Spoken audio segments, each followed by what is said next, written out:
বাংলাদেশের সমাজ ও সংস্কৃতি এই কোর্সটা আমি নিচ্ছি। আর এখানে আমি যে চ্যাপ্টারটা পড়াচ্ছি সেই চ্যাপ্টারটা হলো Bangladesh society and culture in transition. এই চ্যাপ্টারটা খুব গুরুত্বপূর্ণ।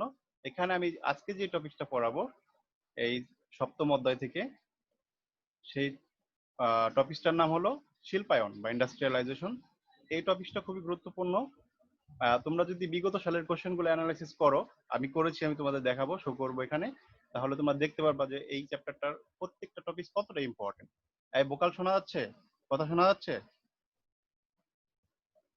Yes sir. স্যার শোনা যায়। সব ক্লিয়ার? মোটামুটি কোনো সমস্যা থাকলে সাথে সাথে ইনফর্ম করবা। টেকনোলজি তো, আর এখানে ওয়াইফাই নাই, ডাটা দিয়ে চালাচ্ছি, দ্যাটস এটা ঝামেলা হচ্ছে আর কি, নেট স্পিড অনেক কম।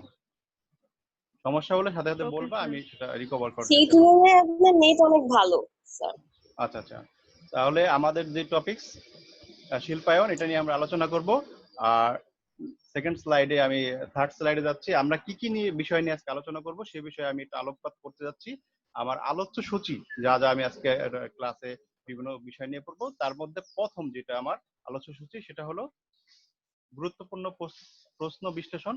বিগত সালের যে সমস্ত কোশ্চেন গুলো তোমাদের এসেছিল জাতীয় বিশ্ববিদ্যালয়ে সেকেন্ড ইয়ারে তোমাদের পার্ট 2 এর, সেই কোশ্চেন গুলো আমি বিশ্লেষণ করব। তাতে তোমরা বুঝতে পারবা যে কোন কোশ্চেনটা কতটুকু গুরুত্বপূর্ণ বা কোনটা পড়লে বেশি ভালো লিখতে পারবা। এগুলো অনেক মানে কৌশলগত ব্যাপার। এই সমস্ত ব্যাপারগুলো অনেকেই সবকিছু পড়ে, অনেকে কম করে অনেক ভালো রেজাল্ট করে। এক্ষেত্রে তোমার বিশ্লেষণ ক্ষমতা গুরুত্বপূর্ণ।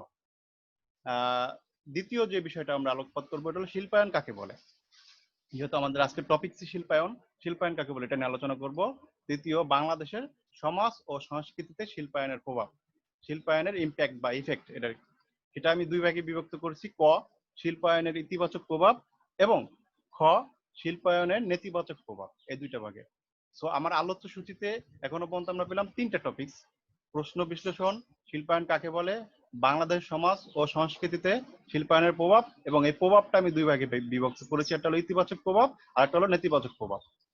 এবং 4 নম্বরে একটা গুরুত্বপূর্ণ যেটা এই চ্যাপ্টারের মধ্যে, এটা এখনো পর্যন্ত মানে আমি এর আগে শহরায়ন পড়েছি বা নগরায়ন পড়িয়েছি, তার মধ্যে এই 4 নম্বর টপিকটা সবচেয়ে গুরুত্বপূর্ণ, শিল্পায়ন এবং শহরায়নের সৃষ্ট অভিন্ন সমস্যা সমূহ আলোচনা। এই কোশ্চেনটা খুব গুরুত্বপূর্ণ। তোমরা যখন কোশ্চেন অ্যানালাইসিস করবো ওই পার্টটি একটু মনোযোগ দিয়ে শুনবা, কারণ কোশ্চেন তুমি ধরতে পারলে নিজেও নোট করে তুমি রাখতে পারবা এবং পরে অ্যান্সার করতে পারবা।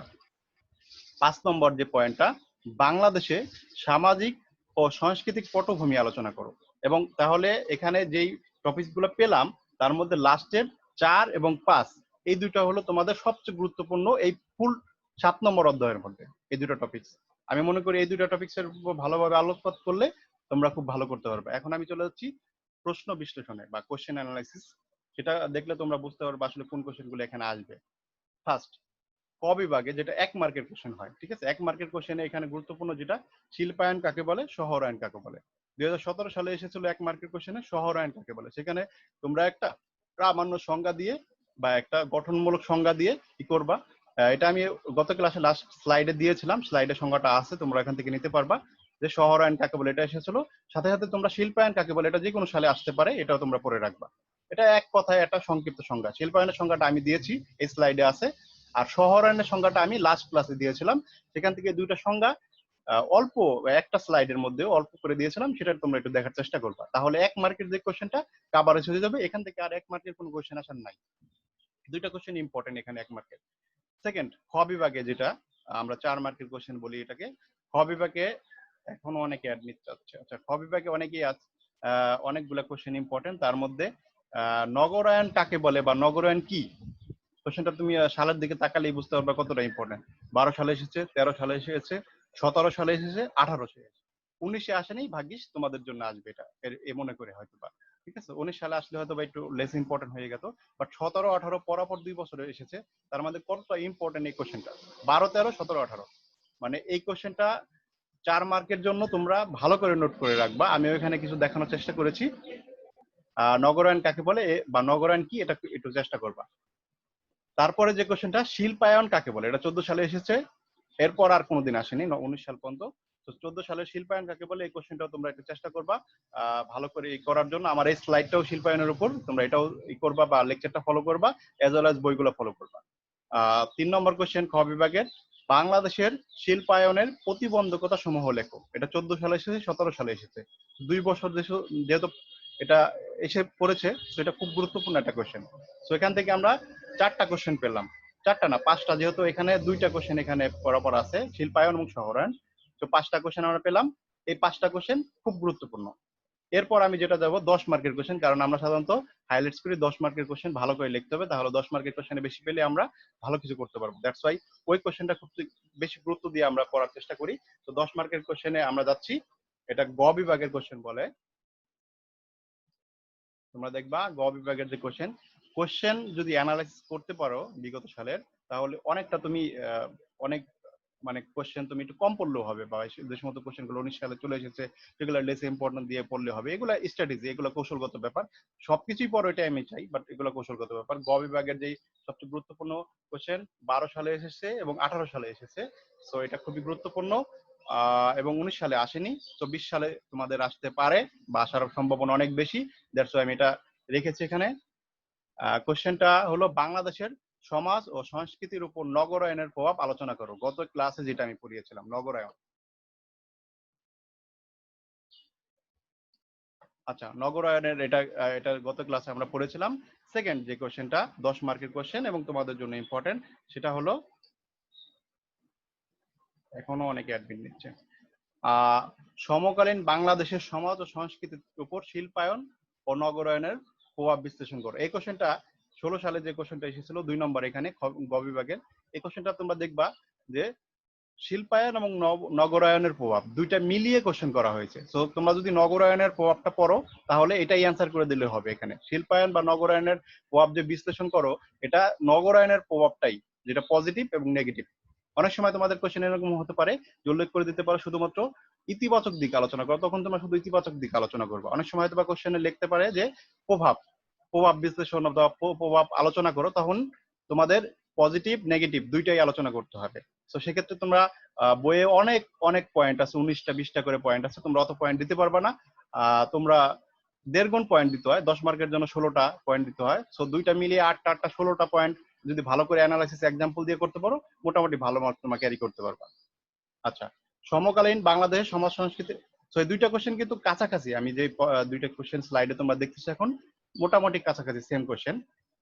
3 নম্বর কোশ্চেনটা, বাংলাদেশে সামাজিক ও সাংস্কৃতিক পটভূমি আলোচনা করো। 2017 সালে কোশ্চেনটা এসেছে, 20 সালে আসতেই পারে তোমাদের সময়, 19 সালে যেহেতু আসে নাই।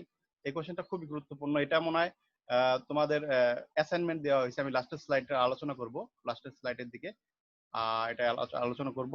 এরপর যে কোশ্চেনটা, সমকালীন বাংলাদেশে, সমকালীন কথাটা শুধু যুক্ত হয়েছে এখানে, নগরায়নের প্রভাব। প্রথম কোশ্চেনটা দেখো, তোমরা একটু তাকাও প্রথম কোশ্চেনের দিকে, আমি একটু হাইলাইট করতেছি, দেখো হাইলাইটার দিয়ে।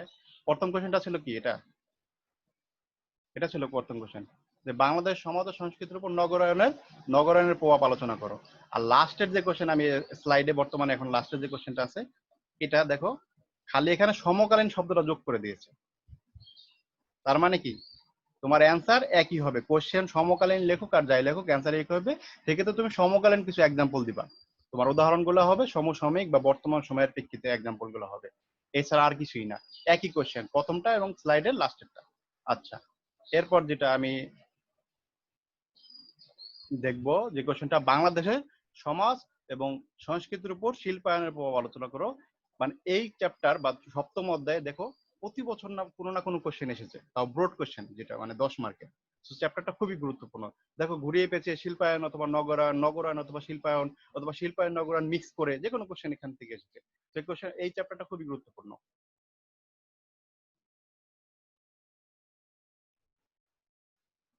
আচ্ছা, এরপর আমি কোশ্চেন মোটামুটি অ্যানালাইসিস শেষ আমার, এছাড়া আর কিছু নেই। এরপর আমি যাচ্ছি আমার স্লাইডের মানে আমার এখন যে টপিক অফ লেকচার, সেটা হলো শিল্পায়ন কাকে বলে। এই শোনা যাচ্ছে আমার কথা? কোনো কিছু সমস্যা? জি জি, বলেন বলেন বলেন। হ্যাঁ স্যার, শুনতে পাচ্ছি। আচ্ছা, কোনো সমস্যা হলে সাথে সাথে হ্যান্ড রেজ করবেন অথবা বলবেন, তাহলে আমি সেটা রিকভার করবো, কারণ অনেকক্ষণ ধরে আমি শুনতেছিলাম না কারো ভোকাল। আচ্ছা, এরপর আমি যেটা আমার প্রথম টপিক আলোচ্য সূচির প্রথম যে বিষয়টা ছিল সেটা শেষ করলাম, সেটা ছিল হলো প্রশ্নপত্র অ্যানালাইসিস। সেকেন্ড যে টপিক আলোচ্য সূচি ছিল, এটা হলো শিল্পায়ন কাকে বলে। শিল্পায়নের সবচেয়ে সুন্দরতম সংজ্ঞা হলো এটা। শিল্পায়ন বলতে একটা প্রক্রিয়া, এটা একটা প্রসেস। শিল্পায়ন আসলে হুট করে হয় না, বা শিল্পায়নের যে পুরো ব্যাপারটা সম্পূর্ণ যে ইস্যুটা, এটা আসলে একটা চলমান প্রক্রিয়া, কন্টিনিউয়াস প্রসেস। এটা একটা প্রসেসের মধ্যে দিয়ে যায়। তো ফার্স্টে আমরা দেখবো শিল্পায়ন বলতে মানে একটা প্রক্রিয়াকে বোঝায়। আমরা প্রক্রিয়াকে হাইলাইটস করব এখানে। একটা প্রসেসকে বোঝায় যার মাধ্যমে যেটা ট্র্যাডিশনাল বা চিরাচরিত উৎপাদন ক্ষেত্রে উৎপাদনের যে চারটা মূল উপাদান, সেটা কি জানো তোমরা? ইকোনমিক্সের সবাই তো মনে হয় জানো না? ভূমি, শ্রম, মূলধন ও সংগঠন। এই যে চারটা মূল বিষয়বস্তু, উৎপাদনের যে বিষয়বস্তু, এই চিরাচরিত যে বিষয়বস্তু, সেক্ষেত্রে বিজ্ঞান ও প্রযুক্তির একটা ব্যাপক অ্যাপ্লিকেশন ঘটে, প্রয়োগ ঘটে, এবং বৃহৎ একটা লার্জ স্কেলে যান্ত্রিক উৎপাদন সম্ভব হয়। এখানে মেশিনারিজ যে ইন্ডাস্ট্রি, এটাকেই বেশি হাইলাইটস করে। ট্র্যাডিশনাল লাঙ্গল জোয়াল নিয়ে চাষ করা, এগুলাকে হাইলাইটস করে না। এখানে তোমার বাষ্পীয় ইঞ্জিন বা আধুনিক সভ্যতার বিভিন্ন ধরনের যানবাহন, বিভিন্ন ধরনের মেশিনারিজ, বিভিন্ন ধরনের এগুলা ইনক্লুড করে। সে সাথে পরিবহন এবং যোগাযোগ সহ অন্যান্য অবকাঠামোগত ব্যাপক উন্নয়নের মাধ্যমে সমাজ জীবনে সুস্থ পরিবর্তন হয়। সমাজ জীবন এখানে একটা রেডিক্যাল পরিবর্তন এখানে আমরা দেখতে পারি। এখনো কি কি অ্যাডমিট নিচ্ছে অনেকে দেখতেছি।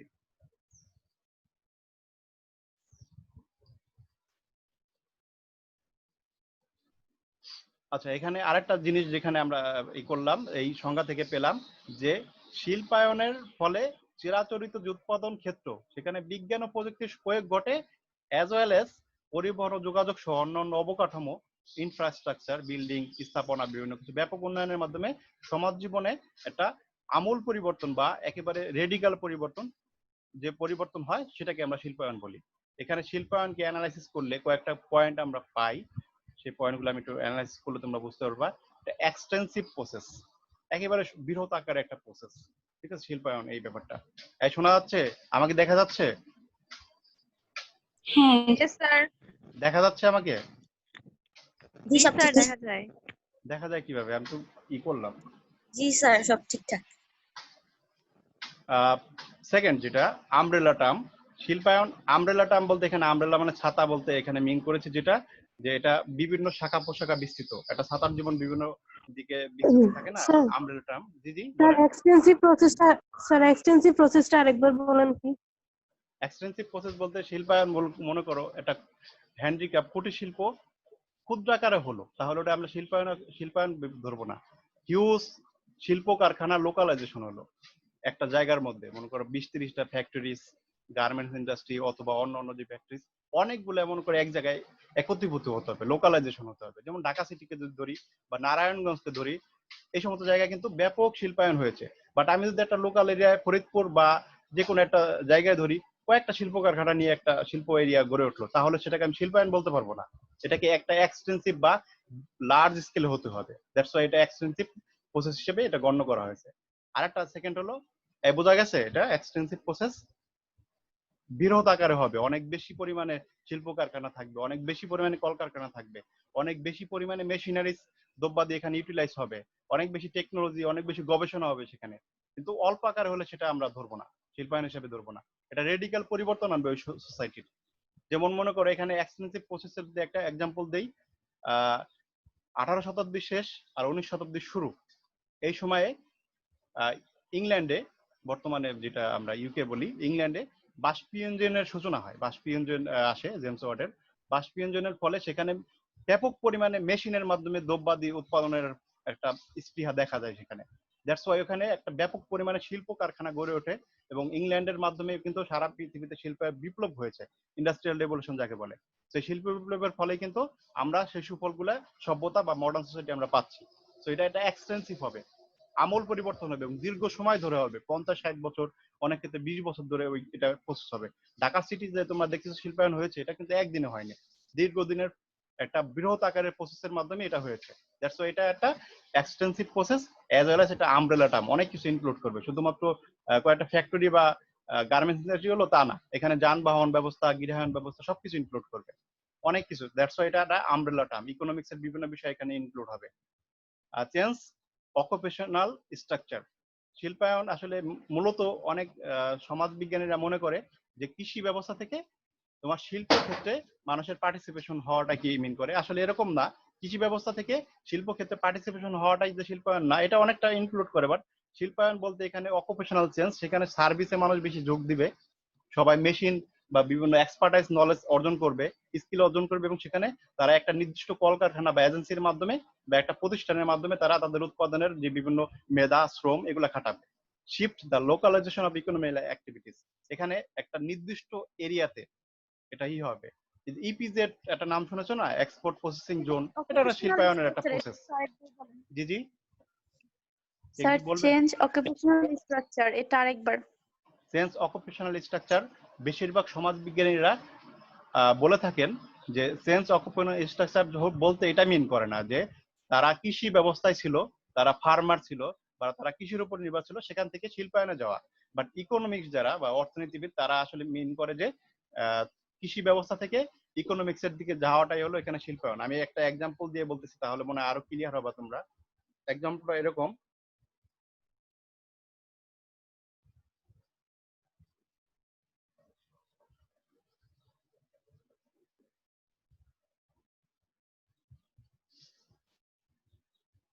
এটা একটা প্রামাণ্য সংজ্ঞা, এখানে লেখা আছে যে the term industrialization is meant to denote a phase of economic development in which the capital and labor resources shift এখানে শব্দটা মিন করবা, শিফট মানে পরিবর্তন হওয়া, both relatively and absolutely from agricultural activities to industry, specially manufacturing.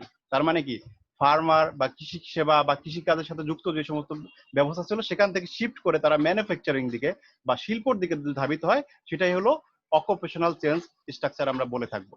আচ্ছা, এখন মনে হয় বোঝা গেছে না? বুঝতে পারছেন? হ্যালো, জি স্যার। আচ্ছা, shift the location of economic activities, এটা একটা গুরুত্বপূর্ণ যে শিল্পায়ন সাধারণত একটা নির্দিষ্ট লোকেশনকে কেন্দ্র করে হয়। আমরা যদি নারায়ণগঞ্জের দিকে তাকাই, অনেক পরিমাণে গার্মেন্টস ইন্ডাস্ট্রি ওখানে গড়ে উঠেছে। আমরা যদি কি জিঞ্জিরা একটা জায়গা আছে, ওখানে অনেক ধরনের বিভিন্ন ধরনের ক্ষুদ্র শিল্প যেগুলো সেগুলো হয়ে থাকে। সো চট্টগ্রামের দিকে তাকাই, ওখানেও বিভিন্ন ধরনের ইন্ডাস্ট্রি হয়ে থাকে। শিল্পায়নটা একটা নির্দিষ্ট এরিয়াতে একত্রীভূত হয়, লোকালাইজেশন হয়। এটা তোমরা হয়তো বা ইপিজেড যারা পড়ো বা ইকোনমিক্সে যারা পড়ো, নির্দিষ্ট একটা এরিয়াতে এটা কি কি বলে, স্থানীয়করণ না, শিল্পের স্থানীয়করণ এরকম বলে। একটা নির্দিষ্ট এরিয়াতে হবে, ছড়িয়ে ছিটিয়ে থাকবে না। শিল্পায়নের এমন একটা থিম। Expansion of communication and transportation, শিল্পায়নের সবচেয়ে গুরুত্বপূর্ণ কথাই শিল্পায়ন যদি হয়ে থাকে তাহলে সেখানে কমিউনিকেশন এন্ড ট্রান্সপোর্টেশন অনেক বেশি ভালো হবে। কারণ শিল্পায়নের ফলে বা শিল্পায়ন হওয়ার ফলে সেখানে প্রচুর পরিমাণে গুডস বা প্রোডাক্টস সেখানে আসবে, যাবে, সেল হবে, ম্যানুফ্যাকচারিং হবে। সো শিল্পায়ন এটা একটা কমিউনিকেশন এন্ড ট্রান্সপোর্টেশনকে ব্যাপক পরিমাণে উন্নয়নের দিকে ধাবিত করে। পপুলেশন মোবিলিটি, সেখানে প্রচুর পরিমাণে পিপল মাইগ্রেশন করে সেই এরিয়াতে আসবে যেখানে শিল্পায়ন আছে, কারণ সেখানে প্রচুর পরিমাণে কর্মসংস্থানের ব্যবস্থা পাবে, তারা কাজের সুযোগ পাবে, ইনকাম পাবে, তার ফ্যামিলিকে টিকিয়ে রাখতে পারবে। দ্যাটস ওয়াই পপুলেশন মোবিলিটি সেখানে অনেক বেশি হবে সেই এরিয়াতে। রেডিক্যালি চেঞ্জ দ্য সোসাইটি, এবং ওই যে এরিয়াতে শিল্পায়ন হয়েছে সেই এরিয়ার সোসাইটি বা সামাজিক বা আর্থসামাজিক পুরোটাই পরিবর্তন হয়ে যাবে, নতুন একটা আর্থসামাজিক অবস্থা সেখানে চলে আসবে। So radically change the society শিল্পায়নের একেবারে মূল প্রতিপাদ্য বিষয়। যে শিল্পায়ন যদি হয়ে থাকে তাহলে এই সোসাইটিটা অনেক বেশি পরিবর্তন হবে। ঢাকা সিটির দিকে যদি তাকাও বা চট্টগ্রাম সিটির দিকে যদি তাকাও, তাহলে দেখবা যে শিল্পায়নের ফলেই বা শিল্প কারখানার ফলেই বা বিভিন্ন অফিস আদালত কারখানা এগুলোর ফলেই কিন্তু সেই জায়গাটার একটা সামাজিক পরিবর্তন এসেছে, যা একটা গ্রাম এলাকার চেয়ে শহর এলাকায় বা ওই এরিয়াতে শিল্প এলাকায় অন্যরকম পরিবর্তনটা। আচ্ছা, এরপর আমরা যেটা যাব নেক্সট স্লাইডে, এখানে দেখব বাংলাদেশে, সরি পরের স্লাইডে চলে গেছে, বাংলাদেশের সমাজ ও সংস্কৃতিতে শিল্পায়নের প্রভাব। এটা গুরুত্বপূর্ণ স্লাইড, এখানে জাস্ট মিনিট। আমাকে কি দেখা যাচ্ছে? হ্যালো, না স্যার আপনাকে দেখা যায় না। দেখা যাচ্ছে না, আপনার স্লাইড দেখা যাচ্ছে আর আপনার কথা শোনা যাচ্ছে। আচ্ছা আচ্ছা, হয়তো বা কোনো হয়েছে কোন জায়গায়। বাংলাদেশের সমাজ ও সংস্কৃতিতে শিল্পায়নের প্রভাব। শিল্পায়নের এই প্রভাবটাকে আমি আগেই বলেছি আলোচনা যেখানে দেখিয়েছি যে ইন্ডেক্সে, যে শিল্পায়নের ইতিবাচক একটা প্রভাব আছে আর নেতিবাচক। তো শিল্পায়নের ইতিবাচক শুনো একটা মানে একটু স্ট্র্যাটেজিক্যাল কৌশলগত কথা বলি। শিল্পায়নের কোশ্চেনটা গত সালে এসে গেছে, 19 সালে। দ্যাটস ওয়াই তোমাদের জন্য অত ইম্পর্টেন্ট না, বাট শিল্পায়ন কাকে বলে এটা একটু ইম্পর্টেন্ট, বুঝছো? এটা আমি আগে থেকে একটু বললাম। ডাজন্ট মিন যে তোমরা এটা খুব একেবারে লেস ইম্পর্টেন্ট দিয়ে পড়বা তা না, বাট এটা অনেকটা না আসার মতোই কোশ্চেনটা। এই যে আমি পড়তেছি এখন, যেটা শিল্পায়নের প্রভাব, শিল্পায়নের ইতিবাচক প্রভাব, নেতিবাচক প্রভাব, এটা 19 সালে চলে আসছে, বিগত সালে। এই কোশ্চেনটা হুবহু চলে আসছে এভাবে, যে এর প্রভাবটা আলোচনা করো। দ্যাটস ওয়াই এই কোশ্চেনটা আমি যে পয়েন্টগুলো আলোচনা করবো বা পয়েন্টগুলো ই করেছি, সেক্ষেত্রে এটা আসবে কিনা আমি শিওর না, বাট অনেকটা আনশিওর, মানে শিওরই না আর কি, ঠিক আছে? দ্যাটস ওয়াই তোমরা এটা একটু পড়বা, কোনো কোশ্চেনই বাদ দেয়া না। বাট তোমরা পরের স্লাইডটা, যেটা অভিন্ন সৃষ্ট, ওই স্লাইডটা সবচেয়ে গুরুত্বপূর্ণ দিবা। দ্যাটস ওয়াই আমি মনে হয় এই স্লাইডটা একটু দ্রুত যাই, কারণ সময় অত স্বল্পতা, 33 মিনিট চলে গেছে অলরেডি। কি বলো তোমরা, নাকি পড়াবো একেবারে সম্পূর্ণ পয়েন্ট ধরে ধরে? স্টুডেন্ট, পরের কোয়েশ্চেনটা ভালো করে অ্যানালাইসিস করলেই ভালো হবে, এটা দ্রুত শেষ করে। এটা বিগত সালে চলে আসছে কোশ্চেনটা, দ্যাটস ওয়াই তোমাদের জন্য ইম্পর্টেন্ট না। তোমাদের বিগত ক্লাস যেটা ছিল এটা নগরায়নের উপর, দ্রুত শেষ করে পরেরটা অ্যানালাইসিস করলে বেশি ইফেক্টিভ হবে আমাদের জন্য। হ্যাঁ আসলে এটাই আমি বলতে চাচ্ছিলাম। বাট আমি from my point of view, ঠিক আছে, অ্যাজ এ টিচার আমি বলবো সব কোশ্চেনে তোমরা গুরুত্ব দিয়ে পড়বা।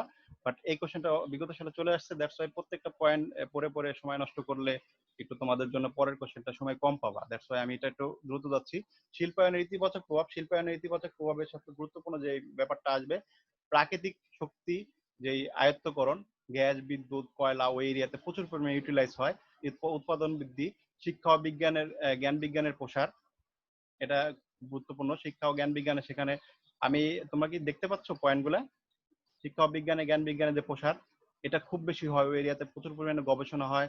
শিক্ষা বিজ্ঞানে জ্ঞান বিজ্ঞানে প্রচুর পরিমাণে ওখানে তোমার অ্যাপ্লিকেশন হয়, ওখানে প্রচুর পরিমাণে তোমার মনে করো বিদ্যালয়, কলেজ, ইউনিভার্সিটি বা এক্সপার্টাইজ নলেজ, স্কিল ট্রেনিং এগুলো হয়ে থাকে। অবকাঠামোগত উন্নয়ন, প্রচুর পরিমাণে বড় বড় উঁচু উঁচু বিল্ডিং ওঠে ওখানে, বিভিন্ন ধরনের ইনফ্রাস্ট্রাকচার ডেভেলপমেন্ট হয়, আর্থিক প্রতিষ্ঠানের সৃষ্টি হয়, ব্যাংক, বিমা, বিভিন্ন প্রতিষ্ঠান এগুলো সৃষ্টি হয়, ব্যবসা বাণিজ্য সম্প্রসারণ হয়, কারণ শিল্পায়ন হলে তো সেখানে ব্যবসা বাণিজ্য সম্প্রসারণ হবেই। পর্যাপ্ত পরিমাণ কর্মসংস্থান সৃষ্টি হয়, বাজার সৃষ্টি হয়। বাজার সৃষ্টি হয়, এটা ইকোনমিক্স স্টুডেন্টরা ভালো বুঝতেছো, কারণ বাজার শিল্পায়নের ফলেই সৃষ্টি হয়। কারণ শিল্পায়ন যে এরিয়াতে হয় সেখানে প্রচুর পরিমাণে বাজার হয়। বাজার বলতে সাধারণত আমরা একটা নির্দিষ্ট এরিয়াকে বুঝি বা একটা জায়গাকে বুঝি, আসলে সেটা না। বাজার বলতে দুইটা পণ্য বা দুইটা প্রোডাক্টের মধ্যে লেনদেনের যে প্রসেস, এটাকে বাজার বলে। সেটা তোমরা হয়তো বা বই পড়লে আরো বা করবা। চাহিদা বৃদ্ধি হয়, ওই দেশের যে প্রোডাক্ট গুলো আছে সেগুলো চাহিদা অনেক বেশি বাড়ে। মুদ্রা প্রচলন হয়, নতুন মুদ্রা প্রচলন হয়, সম্পদের সদ্য ব্যবহার হয়, কৃষি উন্নয়ন হয়। শিল্পায়নের ফলে কিন্তু অনেক সময় কৃষি উন্নয়ন হয়, কারণ শিল্পায়নের ফলে কৃষি পণ্য ভালো করে চাষ করা থেকে শুরু করে যাবতীয় সব কিছু প্রসেসের জন্য শিল্পায়নের বিভিন্ন ইনস্ট্রুমেন্ট বা ইকুইপমেন্ট ব্যবহার হয়। দ্যাটস ওয়াই কৃষি উন্নয়নের জন্য শিল্পায়নের দুইটা একের পরিপূরক। অর্থনৈতিক সমৃদ্ধি হয়, শিল্পায়নের ফলে ব্যাপক আকারে শহরায়ন হয় এবং কর্ম বিভাগ ও বিশেষীকরণ হয়। শিল্পায়নের ফলে একটা নির্দিষ্ট গার্মেন্টস ফ্যাক্টরিতে এক এক সেক্টরে এক একজন স্পেশালাইজড নলেজ বা এক্সপার্টাইজ পার্সন এখানে বিশেষভাবে তার এক্সপার্ট বা স্কিল বা নৈপুণ্যতা দেখাতে সক্ষম হয়। তারপরে নিরাপত্তা কর্মসূচি ব্যাপক আকারে হয়, আন্তর্জাতিক সহযোগিতা আসে, যেমন ইপিজেড বিভিন্ন ধরনের আন্তর্জাতিক সহায়তা আসে, এবং লাস্ট অফ অল পেশাদার সমাজকর্ম সৃষ্টি হয়। কারণ আমরা প্রত্যেকটা শিল্পায়নে, শিল্প কারখানায় বা শিল্প প্রতিষ্ঠানে প্রফেশনাল সোশ্যাল ওয়ার্কার অথবা ওয়েলফেয়ার অফিসার, এই পোস্ট আমরা দেখি, খুব গুরুত্বপূর্ণ পোস্ট, ফার্স্ট ক্লাস পোস্ট। এই পোস্টে আমরা অনেক পেশাদার সমাজকর্মরা তারা প্র্যাকটিস করে ও শিল্প কারখানার উন্নয়নের জন্য তারা কাজ করে। নেগেটিভ বিষয়গুলো, শিল্পায়নের নেতিবাচক প্রভাবগুলোর মধ্যে হলো সামাজিক বিচ্ছিন্নতা। শিল্পায়নের ফলে বিভিন্ন জায়গা থেকে মানুষ আসে, বিভিন্ন একটা দেশের মধ্যে আমরা বাংলাদেশের দিকে তাকাই তাহলে 64 জেলার মানুষই এক জায়গায় একটা নির্দিষ্ট এরিয়ায় আসে। দ্যাটস ওয়াই তাদের মধ্যে সামাজিক একটা বিচ্ছিন্নতা বা সামাজিক একটা অস্থিরতা কাজ করে। পারিবারিক বিচ্ছেদ বা ভাঙন সৃষ্টি হয়, এটা আমার লাস্ট ক্লাসেও আমি যখন নগরায়ন পড়েছিলাম এই পয়েন্টগুলোই ছিল। বেকারত্ব সৃষ্টি হয়, শিল্পায়ন আসলে মেশিনের উপর বেশি মানুষ নির্ভরশীল হয়। দ্যাটস ওয়াই কুটির শিল্পের সময় যে মানুষ প্রচুর পরিমাণে কুটির শিল্পের উপর নির্ভর ছিল, তারা নিজের হাতে কাজ করতো, পরিবার সবাইকে নিয়ে কাজ করতো, এই কাজটা এখন মেশিন দখল করে নিয়েছে। দ্যাটস ওয়াই মানুষ প্রচুর পরিমাণে বেকার হয়, শিক্ষিত হয়েও চাকরি পায় না। এই বেকারত্বটা শিল্পায়নের ফলে সৃষ্টি হয়। পেশাগত বিপদ হয় অনেক সময়, ইন্ডাস্ট্রিয়াল যে অ্যাক্সিডেন্ট গুলো হয়, এগুলোর ফলে একটা মানুষের সারা জীবনের জন্য, রানা প্লাজার কাহিনী তোমাদের মনে আছে, সেখানে অনেক ধরনের মানুষ যেই মারা গেল, এজ ওয়েল এজ যারা অ্যাক্সিডেন্টের শিকার বা এখনো পর্যন্ত যারা ভিকটিম, তাদের দিকে তাকালেই বোঝা যায় যে শিল্পায়ন কতটা ক্ষতিকর। আবাসিক সংকট, শিল্পায়নের ফলে সেই এরিয়ায় আশপাশে মানুষ গাদাগাদি করে থাকে, অনেক কষ্ট করে থাকে, বস্তি সমস্যা হয়, রাস্তায় বসবাস করার অনেক সময় বিভিন্ন ধরনের সমস্যা সৃষ্টি হয়। পরিবেশ দূষণ, এখানে পরিবেশ বানানটা ভুল করছি, সরি। পরিবেশ দূষণ, সেখানে শিল্পায়নের ফলে পরিবেশের ব্যাপক পরিমাণে দূষণ হয়। পরিবেশ দূষণের ফলে সে এরিয়ার অবস্থা এমন খারাপ হয়, যারা বসবাস করে তাদের ভিতরে, তোমরা যদি কখনো গাজীপুর বা ময়মনসিংহের কাছে আগে যে ভালুকা এরিয়া বা নারায়ণগঞ্জ, তারপর আশুলিয়া এরিয়াতে যাও, তাহলে পরিবেশ দূষণের বিভিন্ন চিত্র তোমরা দেখে আসতে পারবা। কুটির শিল্পের বিলুপ্তি, আমাদের যে কুটির শিল্প, মসলিন শিল্প, জামদানি শিল্প, হস্তশিল্প, কামার কুমোরের যে শিল্প, এটা সম্পূর্ণ বিলুপ্তির পথে শিল্পায়নের ফলে। স্বাস্থ্যহীনতা, শিল্পায়নের ফলে মানুষ, একটা গার্মেন্টস ইন্ডাস্ট্রিতে প্রচুর পরিমাণ লোক এক জায়গায় কাজ করে, কোনো ভালো ওপেন এয়ার এনভায়রনমেন্ট নেই, ক্লিন এনভায়রনমেন্ট নেই। দ্যাটস ওয়াই শিল্পায়ন মানুষের স্বাস্থ্যহীনতা হয়, নিরাপত্তাহীনতা, সেখানে বিভিন্ন ধরনের ইন্ডাস্ট্রিয়াল অ্যাক্সিডেন্ট হয়। আমি একটা রিসার্চ করেছিলাম শিল্পায়নের উপর, আমার থিসিস যেটা, মাস্টার্সে তো যারা সোশ্যাল সায়েন্সে পড়ে তো প্রত্যেকের গবেষণা করতে হয়, থিসিস করতে। আমার থিসিসের মূল প্রতিপাদ্যই ছিল শিল্পায়নের উপর। সেখানে আমি দেখেছিলাম যে নিরাপত্তাহীনতার একটা এক্সাম্পল, শিল্পায়নের ফলে যে সমস্ত গার্মেন্টস ইন্ডাস্ট্রিতে বিদ্যুৎ চলে যায় হঠাৎ করে, মনে করো বিভিন্ন গার্মেন্টস ইন্ডাস্ট্রি তো আইপিএস বা ইউপিএস ব্যবস্থা আছে, তারপরও বিদ্যুৎ চলে যাওয়ার 2-3 মিনিট বা 5 মিনিট এই একটা গ্যাপ নেয়, বা অনেক সময় টেকনিক্যাল প্রবলেম হয় অনেক ধরনের। ওই সময় যারা ফিমেল ওয়ার্কার, তাদের উপর মেল ওয়ার্কাররা সেক্সুয়াল হ্যারাসমেন্ট বা এই সমস্ত কর্মকাণ্ড বা যে কোনো ধরনের ইপটিজিং এই সময় ইনস্ট্যান্টলি 5 মিনিটের মধ্যে করে ফেলে। এগুলো আমরা রিসার্চ করে একবারে টু দা পয়েন্টে ফাইন্ডিং পেয়েছি, একেবারে তাদের ইন্টারভিউতে আমরা পেয়েছি। তো নিরাপত্তাহীনতা শিল্পায়নের একটা ব্যাপক একটা খারাপ দিক, নিরাপত্তাহীনতা। তারা আসলে সিকিউর না, এখানে নিরাপত্তায় ব্যাপক সমস্যা হয়। মনস্তাত্ত্বিক সমস্যা, কেউ কিছু বলতেছেন? হ্যালো, আপনারা একটু দয়া করে মিউট করে রাখবেন, আর যদি কিছু বলার হয় ওপেনে আপনি বলবেন সাহস করে, ঠিক আছে? এভাবে ই করবেন না। মনস্তাত্ত্বিক সমস্যা, শিল্পায়নের সময় মানুষের বিভিন্ন ধরনের সাইকোলজিক্যাল বা সাইকোমেন্টাল যে প্রবলেম গুলো বা কগনিটিভ বিহেভিয়ারের প্রবলেম গুলো হয়ে থাকে। নৈতিক ও ধর্মীয় অধঃপতন, সেখানে আসলে নামাজ কালামের বালাই অতটা নাই, বা তারা আসলে অনেক বেশি ফর্মাল, তারা অনেক বেশি স্বার্থপর, নিজের কেরিয়ার বা কম্পিটিশনের জন্য তারা যে কিছু করতে পারে। দ্যাটস ওয়াই এখানে নৈতিকতা বা ধর্মীয় অধঃপতন হয়ে থাকে। সাংস্কৃতিক শূন্যতা হয়, সেখানে কালচারাল ল্যাক হয়। তারা আসলে মূল ফোকাসটাই করে হলো তোমার কিভাবে টাকা ইনকাম করা যায় শিল্পায়নের ফলে। ধনতন্ত্রের শোষণ, সেখানে মালিক শ্রেণী যারা, তারা তাদের লেবার ক্লাসের উপর প্রচুর পরিমাণে শোষণ চালায়, শ্রেণী সংঘাত হয়, বিভিন্ন ধরনের লেবার ক্লাস ক্রিয়েট হয়, বিভিন্ন ধরনের পলিটিক্যাল প্যাট্রোনাইজ করে, ওখানে পলিটিক্যাল বিভিন্ন ধরনের হয়, মাঝে মাঝে বিভিন্ন ধরনের ভাঙচুর হয়, সামাজিক বিভিন্ন ধরনের সমস্যা হয়, পতিতাবৃত্তি, তারপরে বিভিন্ন ধরনের ভিক্ষাবৃত্তি, বিভিন্ন ধরনের সামাজিক যে সমস্যাগুলো, পভার্টি, মেল নারিশমেন্ট, এই সমস্ত প্রবলেমগুলো শিল্পায়নের ফলে হয়ে থাকে। শিল্পায়নের এখানে সবচেয়ে গুরুত্বপূর্ণ যে টপিকটা, সেটা হলো শিল্পায়ন এবং শহরায়ন সৃষ্ট অভিন্ন সমস্যা সহ আলোচনা করো। শোনা যাচ্ছে সবকিছু, সব ক্লিয়ার? হ্যালো, জি স্যার, শোনা যায়। এখানে আমি যে এখন যে স্লাইডটা শো করব, স্যার শোনা যাচ্ছে। আচ্ছা, যে স্লাইডটা শো করতেছি সেটা হলো শিল্পায়ন এবং শহরায়ন সৃষ্ট অভিন্ন সমস্যা সমূহ আলোচনা করো। আচ্ছা, যদি ক্লাস টাইম 40 মিনিটে শেষ হয়ে যায়, আমার স্লাইড শেষ না হয়, তাহলে কি করব? 40 মিনিট হয়ে গেছে। আবার জয়েন করতে আবার ওপেন পারেন। করবেন? হ্যাঁ, আবার আমি দিব, কারণ তোমাদের একটা অ্যাসাইনমেন্ট আছে, অ্যাসাইনমেন্টটা তোমাদের দেবো আমি, ঠিক আছে? ওটা খুব গুরুত্বপূর্ণ, ওটা দিতেই হবে। লিস্ট তোমরা শেষ হয়ে গেলে 5 মিনিটের জন্য একটু হলো কাইন্ডলি এসো, ঠিক আছে? জয়েন করো, আমি আবার ইনভাইট দিব। স্যার সেকেন্ড বার জয়েন করতে হলে সবাইকে একটু অ্যাড করে দিয়ে, না হলে প্রবলেম হয়। আচ্ছা, তোমরা শুধু যে আমার মিটিং আইডি আর পাসওয়ার্ড দিয়ে ঢুকতে পারবা। মিটিং জি আইডি, স্যার। মিটিং আইডি তো আমার এসে দেয়াই আছে গ্রুপে, পাসওয়ার্ড 1 2 3 4 5, খুব সহজ পাসওয়ার্ড, এটা দিলেই তোমরা ঢুকতে পারবা। আচ্ছা, শিল্পায়ন এবং শহরায়ন, আমরা এতক্ষণ পর্যন্ত যেটা যেটা পড়েছি তার মধ্যে গুরুত্বপূর্ণ ছিল হলো প্রশ্ন বিশ্লেষণ, ওটা তোমরা একটু দেখবা যে কি কি কোশ্চেন গুলো এসেছিল বিগত সালে। সেকেন্ড অফ অল, আমরা শিল্পায়ন কাকে বলে এই টপিকটা পড়েছিলাম, এই টপিকটা গুরুত্বপূর্ণ। তারপরে মাঝখানে যেগুলো পড়েছি সেগুলো জানার জন্য জেনেছি, হয়তোবা কোশ্চেন নাও আসতে পারে বা অতটা ইম্পর্টেন্ট না। এখন যে কোশ্চেনটা তোমাদের স্লাইডে দেখাচ্ছে, শিল্পায়ন এবং শহরায়ন সৃষ্ট অভিন্ন সমস্যা সমূহ আলোচনা করো, এই স্লাইডটা সবচেয়ে গুরুত্বপূর্ণ। এখানে এই স্লাইডটা আসার মতো কোশ্চেন, 20 সালে এটা হয়তোবা চলে আসবে, বা নগরায়ন কাকে বলে বা নগরায়নের সমস্যা সমূহ আলোচনা করে, এটা চলে আসতে পারে। এই কোশ্চেনটা খুব গুরুত্বপূর্ণ এখানে এই শিল্পায়নের মধ্যে। সো আমি পয়েন্ট বাই পয়েন্ট তোমাদের ধরিয়ে দিচ্ছি। এখানে ফার্স্ট পয়েন্ট, সামাজিক বিচ্ছিন্নতা। অনেকটা মিল আছে। নেগেটিভ ইম্প্যাক্ট গুলো আছে না শিল্পায়নের বা নগরায়ন, লাস্ট ক্লাস যেটা নিয়েছিলাম লেকচার 1, সেখানে যে নেগেটিভ পয়েন্ট গুলো সেগুলোর সাথে এটা মিল আছে। সামাজিক বিচ্ছিন্নতা, শিল্পায়নের ফলে আমরা সমাজের বিভিন্ন ধরনের বিচ্ছিন্নতার দিকে চলে যাচ্ছি। যার যার তার তার ফ্যামিলি গুলা হচ্ছে এক্সটেন্ডেড ফ্যামিলি গুলা নিউক্লিয়ার ফ্যামিলিতে ধাবিত হচ্ছে। সেকেন্ড যেটা পারিবারিক বিচ্ছেদ বা ভাঙন, এটা ওখানেও ছিল রিপিটেশন। এগুলা অনেকগুলা নিয়ে একটা কম্প্রিহেন্সিভ কোশ্চেন এখানে তৈরি করা হয়েছে। পারিবারিক বিচ্ছেদ বা ভাঙন, যেহেতু পরিবার ছেড়ে মানুষ ঢাকা শহর বা বিভিন্ন ধরনের সিটিতে বা শিল্প কারখানার দিকে ধাবিত হয়, দ্যাটস ওয়াই তাদের ভিতরে অনেক ধরনের ডিভোর্স, সেপারেশন বা সন্দেহ, পরকীয়া, এই সমস্ত এক্সট্রা ম্যারিটাল লাভ এগুলো অনেক বেশি পরিমাণে হয়ে থাকে। দ্যাটস ওয়াই পারিবারিক বিচ্ছেদ বা ভাঙনটা খুব বেশি হয়ে থাকে। বা এবং নারী উন্নয়ন, এটাও একটা কারণ। নিরাপত্তাহীনতা, এটা আমি বলেছি এক্সাম্পল দিয়ে তোমাদের। নিরাপত্তাহীনতা, শিল্প কারখানার অ্যাক্সিডেন্ট হলো গার্মেন্টস মালিকরা তার দায়িত্ব নেয় না অনেক সময়, এগুলো নিরাপত্তাহীনতার একটা বহিঃপ্রকাশ। শিল্পায়নের সবচেয়ে খারাপ একটা দিক শিশু শ্রম, চাইল্ড লেবার। প্রচুর পরিমাণে শিশুরা সেখানে কাজ করে থাকে এবং শিশুদের খুব অল্প দামে, খুব লেবার কস্ট খুব খুব কম দামে তারা সেখানে কাজ করে থাকে এবং সেখানে প্রচুর পরিমাণ শহরায়ন হয় এবং বস্তি সমস্যা সৃষ্টি হয়। শিশুরা বিভিন্ন ধরনের ড্রাগ এডিকশনের শিকার হয়, হাইজ্যাক, রাহাজানি, বিভিন্ন ধরনের খারাপ কাজের সাথে লিপ্ত হয়। কিশোর অপরাধ, এই শিশু শ্রম এবং কিশোর অপরাধ দুইটা পয়েন্টই একে অন্যের সাথে পরিপূরক রিলেটেড খুব বেশি। শিশু শ্রম যখন হবে, তারা তাদের মেইন স্ট্রিম লেখাপড়া বা তাদের যে সুযোগ সুবিধা বেড়ে ওঠার যে তারা পাবে না, দ্যাটস ওয়াই তারা কি হবে, জুভেনাইল ডেলিনকুয়েন্সি বা যেটা বলে কিশোর অপরাধ সেদিকে ধাবিত হবে।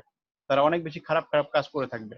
গৃহ বস্তি সমস্যা, তারা আসলে আবাস সুবিধা পায় না শিল্পায়নের ফলে এবং গৃহ এবং বস্তি সমস্যা সৃষ্টি হয় তাই সেখানে। স্বাস্থ্য সমস্যা, আমি ইন্ডাস্ট্রিতে গিয়েছি বিভিন্ন ধরনের গার্মেন্টস ইন্ডাস্ট্রিতে, তাদের যে স্বাস্থ্যের জন্য যে সুযোগ সুবিধা তেমন কিছুই নাই। একটা রেস্টরুম আছে, সেখানেও মনে করো যারা লেবার ক্লাস, যারা মানে অ্যাক্সেস পায় না। ফার্স্ট এড আছে অচল, মানে আমি দেখেছি নিজের চোখে শিল্প কারখানাগুলোতে স্বাস্থ্যের জন্য যে সমস্ত ব্যবস্থা নেওয়া দরকার তার কিছু নাই বললেই চলে। অনেক খুব খারাপ অবস্থা। বেকারত্ব, আমি বলেছি যে শিল্প কারখানা মানে মেশিনের উপর মানুষ বেশি নির্ভরশীল হয়ে যাবে। আর মেশিনের উপর মানুষ যখন অনেক বেশি নির্ভরশীল হবে, তখন অনেক মানুষ কাজ হারাবে। কারণ মেশিন একজনের কাজ 10 জনের কাজ মেশিন একাই করে দিতে পারে বা 100 জনের কাজ মেশিন একাই করে দিতে পারে। দ্যাটস ওয়াই বেকারত্বর সৃষ্টি হয় সেখানে। পেশাগত বিপদ আপদ, যে সমস্ত পেশাগত অ্যাক্সিডেন্ট হয়ে থাকে, কারণ বড় বড় মেশিন চালানো, সে সমস্ত মেশিন অপারেট করার সময় বিভিন্ন ধরনের বিপদ আপদ ঘটতে পারে এবং সেই জন্য বাংলাদেশে পর্যাপ্ত পরিমাণ বীমা বা ইন্স্যুরেন্স কিছুই নেই। পরের স্লাইডে যাচ্ছি আমরা। এটা কিন্তু নগরায়ন এবং শিল্পায়ন দুইটা পয়েন্ট মিলিয়ে যে কোশ্চেনটা হবে সেটার অ্যান্সার, সেটার সৃষ্ট সমস্যা যে পার্টটা, এটার অ্যান্সার। নুরুল ইসলামের বইতে লাস্টের দিকে এই কোশ্চেনটা তোমরা দেখতে পাবা, ম্যাল অ্যাডজাস্টমেন্ট শিল্পায়নের ফলে। স্যার, জি জি স্যার এটা কি মানে নগরায়ন আর হচ্ছে শিল্পায়ন শিল্পায়ন এই দুইটাকে দুইটার মিলিয়ে এই মিলিয়ে দুইটা অ্যান্সার। হ্যাঁ topic- হ্যাঁ মানে এই দুইটা টপিকস এর উপরে যেই যেই সমস্যাগুলো সৃষ্টি হয় সেই সমস্যাগুলোর কমন প্রবলেম গুলো এখানে। হ্যাঁ হ্যাঁ, এই কোশ্চেনটা আসতে পারে কারণ এই কোশ্চেনটা এখনো পর্যন্ত এরকম ভাবে দেয় নাই। এর আগে দেখলাম কোশ্চেন অ্যানালাইসিসে শিল্পায়ন এবং শহরায়নের ফলে যে প্রভাব সেটা আলোচনা করো, বাট এভাবে অভিন্ন সমস্যা বা সৃষ্ট সমস্যা এখনো পর্যন্ত দেয় না। এটা আসার সম্ভাবনা অনেকটা ভালো। আর না আসলেও এটা যদি শিল্পায়ন শহরায়ন মিলিয়ে যদি কোনো কোশ্চেন হয়, সেক্ষেত্রে তোমার নেগেটিভ ইম্প্যাক্টের দিকে এটা আলোচনা করে দিবা আর পজিটিভ কিছু দিয়ে নেগেটিভ কিছু আলোচনা করবা। মেল স্যার অ্যাডজাস্টমেন্ট, যদি আসে যে শিল্পায়ন ও জি বলো। শহরায়নের সমস্যাগুলো বর্ণনা করো, ওই প্রশ্নটা আর এই অভিন্ন সমস্যা এটা কি আলাদা হবে? না না, একই একই পয়েন্ট, সব একই। এটা আসলে অনেকটা কম্প্রিহেন্সিভ টাইপের, সব মিলিয়ে ঝিলিয়ে যেগুলো সবচেয়ে বেশি গুরুত্বপূর্ণ সেই পয়েন্টগুলো এখানে নিয়ে আসা হয়েছে। পয়েন্ট তো অনেক, বাট এখানে যে পয়েন্টগুলো আছে এগুলো সবচেয়ে গুরুত্বপূর্ণ পয়েন্ট এবং তোমরা এই পয়েন্টের উপর বর্ণনা অনেক বেশি পাবা। নুরুল ইসলাম স্যারের বইতে বা আসাদের বইতে অনেক বেশি বর্ণনা পাবা, ডিটেলস পাবা। অন্যান্য পয়েন্টগুলো বা অন্যান্য যে প্রভাবগুলোতে ডিটেলস তোমরা পাবা না। সো এই পয়েন্টগুলো যদি তোমরা পড়ো, আমার মনে হয় না যে শহরায়ন বা শিল্পায়নের নেগেটিভ প্রভাবগুলো আলাদা করে আর পড়ার দরকার নাই, এগুলো পড়লেই হবে। এগুলো খুব ডিটেলস দেওয়া আছে, এক্সাম্পল দেওয়া আছে, সো সমসাময়িক বিভিন্ন কিছু দেওয়া আছে। দ্যাটস ওয়াই তোমরা খুব ইজিলি বুঝতে পারবা এটা। আচ্ছা, 10 নম্বর পয়েন্ট যেটা ম্যাল অ্যাডজাস্টমেন্ট, শিল্পায়নের ফলে বা শহরায়নের ফলে প্রত্যেকটা জেলার মানুষ একটা নির্দিষ্ট এরিয়াতে আসে, বসবাস শুরু করে। তাদের মধ্যে ভাষাগত, কালচারাল, ধর্মীয় বিভিন্ন ধরনের বা শ্রেণীগত বিভিন্ন ধরনের ডিফারেন্স দেখা দেয়, বিভিন্ন ধরনের সমস্যা দেখা দেয়। দ্যাটস ওয়াই তারা কি করে, একটা ম্যাল অ্যাডজাস্টমেন্টের মধ্যে পড়ে যায়। তাদের মধ্যে বিভিন্ন সময় কনফ্লিক্ট হয়, বিভিন্ন ঝগড়া বিবাদ হয়, কম্পিটিশন অনেক বেশি থাকে। এগুলো হয়ে থাকে। আর সেকেন্ড পয়েন্ট যেটা মেল অ্যাডজাস্টমেন্টের পরে চেঞ্জ হচ্ছে না কেন,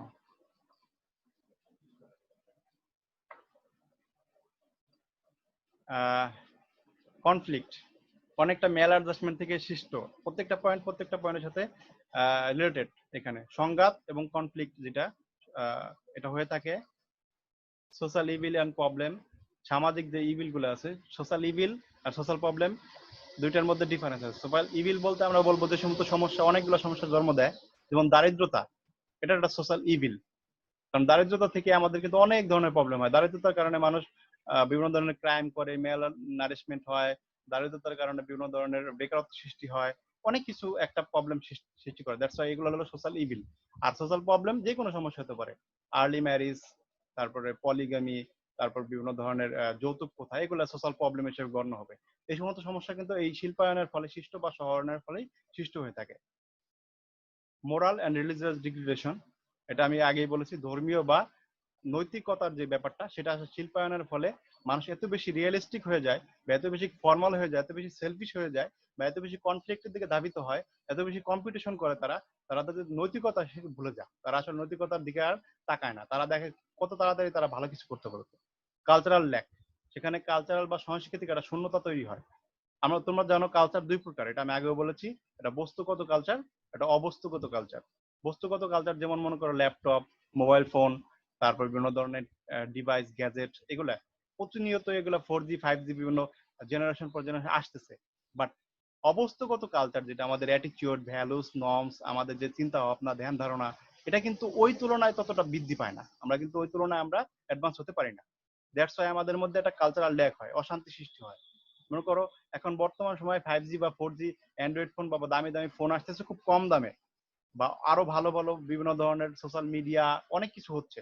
বাট এক জেনারেশন আগের যে বাবা চাচা বা যারা একটু 90 দশকের বা 80 দশকের বা আঙ্কেল টাইপের যারা, তারা কিন্তু এর সাথে অ্যাডজাস্ট করতে অনেক ঝামেলায় পড়তেছে অলরেডি। কারণ কালচারাল ল্যাকটা এটাকেই বলে, যে বস্তুগত সংস্কৃতির সাথে অবস্তুগত সংস্কৃতির অ্যাডজাস্টমেন্টটা হয় না। কারণ বস্তুগত সংস্কৃতি খুব ফাস্ট যায়, খুব তাড়াতাড়ি আসে। দেখবা যে একটা ফোন, এই যে কয়েকদিন আগে আমাদের বাংলাদেশে 3G ছিল, এখন 4G চলে আসছে, আবার কয়েকদিন পর 5G চলে আসবে। বাট আমাদের মেধা, মনন, স্কিল বা আমাদের অ্যাটিটিউড কি 5G হয়ে গেছে? হয় না এখনো, কারণ আমরা ওই লেভেল এখনো যেতে পারি নাই। কারণ mentality, thinking, way of behaviour, এগুলো অত তাড়াতাড়ি পরিবর্তন হয় না। এটা একটা মনে করো অনেকটা স্থির টাইপের, পরিবর্তন হতে সময় লাগে। সেখানে কালচারাল ল্যাক হয়। এটা হলো ভ্যালু ডিলেমা, ঠিক আছে? ভ্যালু দ্বন্দ্ব, তোমার ভিতরে কোনটা করলে ভালো। তুমি অনেক সময় দেখবা যে একটা কাজ বা ভালো কাজ করার সময় তুমি নামাজ পড়তে পারতেছো না, নামাজ পড়লে তুমি হয়তো বা কাজটা হারানোর সুযোগ সুবিধা আছে। সেক্ষেত্রে তুমি ভ্যালু ডিলেমার মধ্যে পড়ে যাবে, আসলে আমি কি করবো। আমার তো এখানে এই পরিবেশে, অথবা তুমি ড্রেস নিয়ে দেখো, অনেক ধরনের বড় বড় কর্পোরেট অফিসগুলোতে তোমার ড্রেস দিয়ে দিয়ে দিল যে একেবারে প্যান্ট শার্ট পরে আসতে হবে। বাট তুমি একটা রিলিজিয়াস ফ্যামিলির মেয়ে, সেক্ষেত্রে তোমার কিন্তু একটা ভ্যালু ডিলেমা। এমন আমি একটা চাকরির সন্ধান যেটা পেয়েছিলাম এয়ারপোর্টে, যারা ওই যে কাস্টমে থাকে, সেই সময় তাদের কিন্তু সাদা ড্রেস বা ফর্মাল ড্রেস পরতে হয়। সেক্ষেত্রে কিন্তু আমি এরকম দেখেছিলাম যে আমার অনেক বান্ধবী যারা রেস্ট্রিক্টেড ফ্যামিলি বা একটু রিলিজিয়াস ফ্যামিলি, তারা এত ভালো চাকরি পাওয়ার পর তারা এটা করতেছে না, কারণ ভ্যালু ডেলিমার কারণে তাদের ভিতরে মূল্যবোধগতটা ডেলিমা কাজ করে, বা তারা একটা দ্বিধাদ্বন্দ্বের মধ্যে পড়ে যায়। এত সুন্দর চাকরি আবার করলেও সমস্যা, বিভিন্ন ধরনের বিভিন্ন কথা বলবে, এটা একটা প্রবলেম ক্রিয়েট করে। আচ্ছা, আমি মোটামুটি শেষের দিকে চলে আসছি। অ্যাসাইনমেন্ট তোমাদের, এখন তোমাদের সবাইকে আনমিউট করে দিচ্ছি, শেষ আমার ক্লাস। তোমরা এই অ্যাসাইনমেন্টটা করবা। আমি জানি তোমাদের অনেকের বই নাই, বা ল্যাপটপ বা পিসি যাই হোক এগুলো নিয়ে যাও নাই বাসায়, অনেকে যার যার বাড়িতে আসো। বাট এই কোশ্চেনটা লাস্ট দুইবার আসছে। টপিকসটা আরেকবার একটু বলেন। জি জি, এর আগের স্লাইডের লাস্ট টপিকসটা আরেকবার একটু বলেন। ভ্যালু ডিলেমা, ঠিক আছে? ডিলেমা কি? উভয় সংকট। উভয় সংকট বুঝো, মানে তুমি করতে মন চাচ্ছে তোমার, ঠিক আছে, খুব বেশি ইন্টারেস্টেড, বাট কিছু ইন্টারনাল এবং আউটারনাল ফোর্সের কারণে তুমি সেটা করতে পারতেছো না। সেক্ষেত্রে তোমার মূল্যবোধগতটা দ্বন্দ্বের মধ্যে, তুমি উভয় সংকটের মধ্যে পড়ে যাও। সেক্ষেত্রে তোমার করাটাও তোমার ভ্যালুর মধ্যে পড়ে, যে আমি লেখাপড়া করেছি, আমি এত এক্সপার্ট, আমি এই ব্যাপারে পারবো, আমি এটা ভ্যালু, আমি এই ভ্যালুটা রাখি ভিতরে। বাট তুমি ডিলেমার কারণে সেটা করতে পারতেছো না, কারণ তোমার কিছু ইন্টারনাল বা এক্সটার্নাল ফ্যামিলি বা সোসাইটিগত বিভিন্ন বা রিলিজিয়াস কারণ থাকে, যেটা তোমাকে করা থেকে বিরত রাখে, করতে পারতেছো না তুমি। সেক্ষেত্রে তুমি একটা উভয় সংকটে পড়ো, যেটা তোমার সাইকোলজিক্যাল বিভিন্ন ধরনের ইফেক্ট ফেলে। এটা হয়ে থাকে, এটা প্রচুর পরিমাণে হয়ে থাকে। ভালো জব বা ভালো অপরচুনিটি, ভালো এমপ্লয়মেন্টের অপরচুনিটি পেয়েও তুমি করতে পারতেছো না বিকজ অফ লেম কিছু কারণ, ড্রেস প্যাটার্ন, অথবা সেখানে তোমার রাতের বেলা ডিউটি থাকতে পারে একটু বেশি, বা বিভিন্ন ধরনের বিভিন্ন তোমাকে সেক্ষেত্রে বিভিন্ন পার্টিতে জয়েন করতে হতে পারে। এগুলো, এই সমস্ত ব্যাপারগুলো তো শহরায়ন বা শিল্পায়ন সৃষ্টি করেছে এই প্রবলেমগুলো। দ্যাটস ওয়াই এই প্রবলেমগুলো তোমার উপর ইম্প্যাক্ট ফেলে। তুমি আসলে যেটা তোমার ফ্রিডমলি তুমি চুজ করবা, সেটা অনেক সময় তুমি চুজ করতে পারো না। তোমাকে এক্ষেত্রে তুমি অনেক বেশি দ্বিধাদ্বন্দ্বের মধ্যে পড়ে যাও, উভয় সংকটে পড়ে যাও। করলেও ভালো লাগবে তোমার, আবার না করলেও ভালো লাগবে না। কারণ তুমি এত সুন্দর অপরচুনিটি পাওয়ার পর না করলে তুমি শান্তিতে থাকতে পারবে না, আবার করলেও তুমি দেখবে অনেক মানুষ অনেক কথা শোনাচ্ছে। তো এই ডিলিমাটা শহরায়ন বা শিল্পায়ন করে থাকে, আমাদের সৃষ্টি করে থাকে। বুঝতে পারছো? জি স্যার। আমার মনে হয় বোঝা গেছে, আমি তো রিসেন্ট এক্সাম্পল দিয়ে বোঝালাম তোমাদের। আচ্ছা, এখন যেটা তোমাদের গুরুত্বপূর্ণ যেটা অ্যাসাইনমেন্ট, একটা অ্যাসাইনমেন্ট দেওয়া হলো তোমাদের। এটা হলো বাংলাদেশের সামাজিক ও সাংস্কৃতিক পটভূমি আলোচনা করো। এখন তোমাদের কোনো কোশ্চেন আছে? এটা কিভাবে লিখবা? গাইডলাইন চাবা তোমরা? চাইলে দিব না, না চাইলে দিব না? গাইডলাইন দিলে একটু ভালো হয়। বলো না কিসের জন্য, তোমরা তো একেবারে একেবারে স্যার গাইডলাইন দিলে ভালো হয়। আচ্ছা, এই এখনের দিকে একটু স্ক্রিনশট নিয়ে নাও, কয়জন পার্টিসিপেন্ট আছে। কিন্তু স্যার এটা দেখাবো কিভাবে, মানে ক্লাস খুললে এরকম কিছু? হ্যাঁ হ্যাঁ, ক্লাস করলে অথবা কেউ ছবি তুলে পাঠাইতে পারো আমাকে। মনে করো এটা তো বেশি পেজের না, 3-4 পেজের একটা অ্যান্সার, 10 মার্কের। তো তুমি মনে করো হাতে লেখে বা টাইপ করে হোক, যেভাবে পারো হাতে লেখে ওটাকে ছবি তুলে ওটা পাঠিয়ে দিও, রোল বা ক্লাস লিখে। এটা অ্যাসাইনমেন্ট তোমাদের। এবং এই কোশ্চেনটা অ্যাসাইনমেন্ট করার পর তোমরা সংরক্ষণ করবা। আমি মোটামুটি সবার কাছ থেকে যারা যারা ভালো যে সমস্ত হয়েছে তাদের একটা কম্বাইন করে আমি নিজে একটা কোশ্চেনের একটা নোট করে দেবো তোমাদের। সেই নোটটা তোমরা ফাইনালের জন্য রাখবা। এই কোশ্চেনটা আমি মনে করতেছি এবং উম্মে সালমা ম্যাম আমাদের মনে করতেছে আসবে এবার 20 সালে। এই কোশ্চেনটা খুব গুরুত্বপূর্ণ, এটা আসার মতো একটা কোশ্চেন। এটা আসলে কিন্তু এই চ্যাপ্টারের কোশ্চেন না, এটা হলো এই চ্যাপ্টারের মধ্যে যদি ইনক্লুডেড। এই কোশ্চেনটা আমি এই গাইডলাইন দিচ্ছি, তোমরা একটু মনোযোগ দিয়ে শোনো। তোমাদের নুরুল ইসলামের বইটা খুলবা, বইটা খুলে চ্যাপ্টার যেটা কন্টেন্ট যেগুলো আছে, অনেকগুলা কন্টেন্ট দেখবা, ঠিক আছে? যে কন্টেন্টের যে হেডিংস গুলা, ওগুলা হলো তোমার এটার পয়েন্ট অ্যান্সার। বাংলাদেশের সামাজিক ও সাংস্কৃতিক পটভূমি আলোচনা করো। সেখানে পটভূমিতে প্রত্যেকটা টপিক আসবে, যেমন সপ্তম অধ্যায় এটাও একটা টপিকস, আমরা যে টপিকটা পড়তেছি, ঠিক আছে? সপ্তম অধ্যায় তো ট্রানজিশন, পরিবর্তন। হ্যাঁ, আমাদের পটভূমি অনেক পরিবর্তন হয়েছে, এটা নিয়ে আলোচনা করবো তখন। আবার একটা আছে উপজাতি বা বিভিন্ন এরকম মনে হয় পড়িয়েছিলাম না, চাকমাদের। হ্যাঁ, তারাও আমাদের একটা পটভূমির একটা পার্ট। সো তোমাদের চ্যাপ্টার যেগুলো আছে, চ্যাপ্টারের যে কন্টেন্ট গুলা বা হেডিংস গুলা, ওই হেডিংস গুলা এর প্রত্যেকটা পয়েন্ট, এবং ওটা তুমি কম্প্রিহেন্সিভ ভাবে লিখবা। উপজাতিদের যে চ্যাপ্টারটা আছে ওটা নিয়ে তুমি কম্প্রিহেন্সিভ ভাবে লিখবা।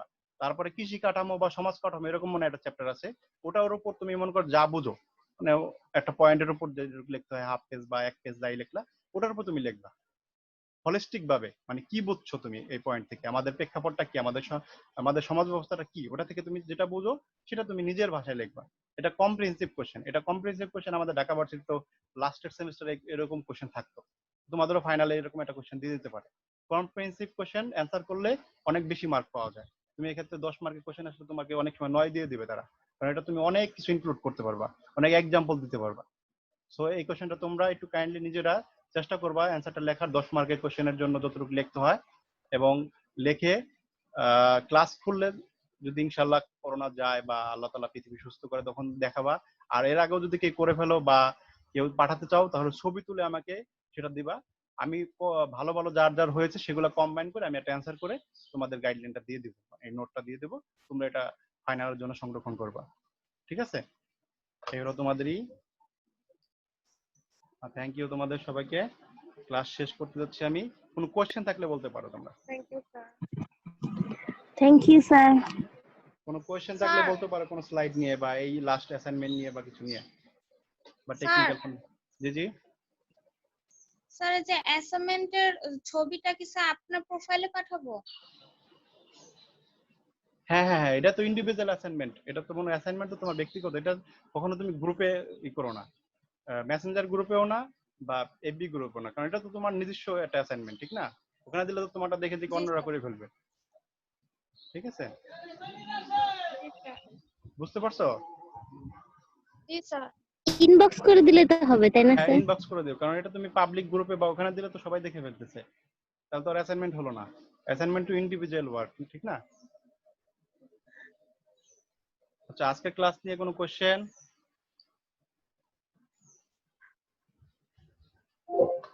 No sir. কোশ্চেন থাকলে বলতে পারো।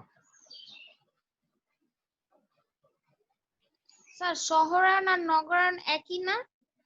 না, দুইটা আলাদা আলাদা টপিকস, বাট অনেক সময় এটার কোশ্চেন মিলিয়ে আসে। মনে করো এটা তোমার গ বিভাগের যে কোশ্চেন, এখানে দেখো আমি একটা স্লাইড বের করছি, স্লাইডটি কি দেখা যাচ্ছে এখন? জি স্যার। এখানে দেখো তোমরা 2 নম্বর গ বিভাগের 2 নম্বর কোশ্চেনটা, সমকালীন বাংলাদেশের সমাজ ও সংস্কৃতির উপর শিল্পায়ন ও নগরায়নের প্রভাব বিশ্লেষণ করো। এখানে দুইটা মিলিয়ে কোশ্চেন আসছে, সেক্ষেত্রে সে দুইটা মিলিয়ে তুমি অ্যান্সার করবে। এটা একবারই আসছে 16 সালে, আবার 20 সালে আসতেও পারে।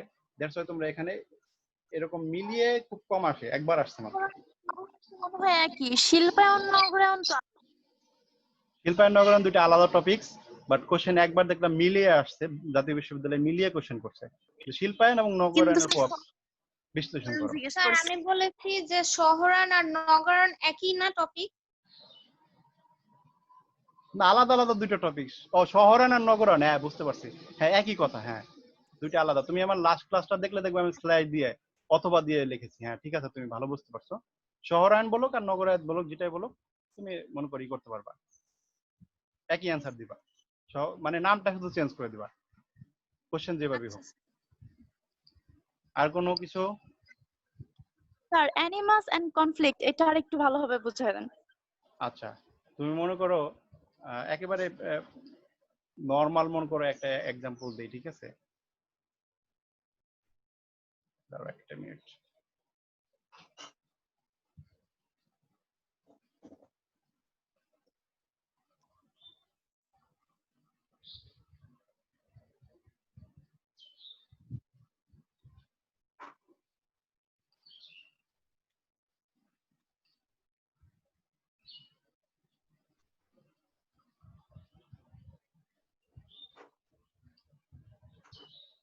ওটা অভিন্ন সমস্যার লাস্টের দিকে ইংলিশে আমি ওটা লিখেছিলাম, ওটা একটা পয়েন্ট। ওখানে তুমি মনে করো যে এই সংঘর্ষ বা এটা যেটাই হোক, ঠিক আছে, এটা সবচেয়ে গুরুত্বপূর্ণ যে ব্যাপারটা তোমার মনে করো এখানে দেখবা যে শিল্পায়ন এবং শহরায়নের ফলে মালিক বা শ্রমিক দুইটা শ্রেণী থাকে। ধনী বা উচ্চ শ্রেণী, একটা একটা কলকারখানা বা যেখানে হোক বিভিন্ন ধরনের শ্রেণী থাকে না, বিভিন্ন ক্লাস থাকে না, এক্সিকিউটিভ, লেবার ক্লাস, বিভিন্ন ধরনের ক্লাস থাকে না, তাদের মধ্যে একটা সামাজিক বৈষম্য তৈরি হয়, একটা স্যালারিগত স্ট্রাকচারের বিভিন্ন ধরনের বৈষম্য হয়। পারস্পরিক তাদের মধ্যে যে একে অন্যের সাথে যে বিভিন্ন ধরনের বিশ্বাস বা বিভিন্ন ধরনের তাদের ভিতরে যে একটা সৌহার্দ্যপূর্ণ পরিবেশ, সেটা আসলে থাকে না। সেটা থাকে না, থাকার ফলে তারা কি করে, অনেক সময় সামাজিক বা অর্থনৈতিক বা বিভিন্ন ধরনের রাজনৈতিক কারণে তারা একটা দ্বন্দ্বে জড়িয়ে পড়ে, সেটা সাইকোলজিক্যাল হোক বা একবার ফিজিক্যাল হোক, একটা দ্বন্দ্বের মধ্যে জড়িয়ে পড়ে। তারা বিভিন্ন সময় রাজনৈতিক দলাদলি করে, ওপেনই বলি আওয়ামী লীগ, বিএনপি, জামাত বিভিন্ন পন্থী হয়ে যায়, বিভিন্ন ধরনের অমুক ভাই তমুক ভাই, বিভিন্ন ভাইয়ের পন্থী হয়ে যায়, ঠিক আছে। তারপরে বিভিন্ন ধরনের ট্রেড ইউনিয়ন থাকে, শ্রমিক সংগঠন থাকে, তারা বিভিন্ন সংগঠনের কর্মী হয়ে যায় তখন। তারপরে মনে করো বিভিন্ন সময় তারা অধিকার সংগ্রাম আদায়ের জন্য বিভিন্ন ধরনের গ্রুপে বিভক্ত হয়ে যায়, ভাঙচুর শুরু করে। তখন সে সময় ধর্মঘট, হরতাল, তারপরে সন্ত্রাস, চাঁদাবাজি, অনেক সময় হত্যা রাহাজানির মতো কাজ একটা লেবারদের মধ্যে হয়ে যায়। তোমরা বিভিন্ন সময় দেখবা যে গাজীপুর বা নারায়ণগঞ্জের বিভিন্ন সময় তারা একটা একটা নির্দিষ্ট শ্রেণী হরতাল, অবরোধ বা ভাঙচুর করতেছে তাদের নির্দিষ্ট একটা স্বার্থের জন্য। সেটাই আসলে এখানে বিদ্বেষ বা দ্বন্দ্ব সংঘাতকে আমি মিন করতেছি এখানে। যেমন মনে করো আদমজি জুট মিল নারায়ণগঞ্জে ছিল, পৃথিবীর সর্ববৃহৎ পাটকল ছিল, ওই দ্বন্দ্ব সংঘাতের কারণে বন্ধ হয়ে গেছে জুট মিলটা। এরকম আর কি ব্যাপারটা, বুঝতে পারছো? স্যার আমব্রেলা টার্ম আর পপুলেশন মোবিলিটিটা আরেকবার একটুখানি বলে দিলে ভালো হতো। আচ্ছা, আমব্রেলা টার্ম এটা একটা মেটাফরিক ওয়ার্ড, মানে মেটাফরিক তো তোমরা বুঝো, তাই ইংলিশ লিটারেচারে পড়ো, ঠিক আছে, সিমিলি বা মেটাফরিকে। এটা হলো তোমার আমব্রেলা বলতে তো আমরা বুঝি ছাতা, এটা বিভিন্ন ধরনের ব্রাঞ্চেস থাকে ছাতার। একটা ছাতা তো তোমরা দেখলেই বুঝতে পারো।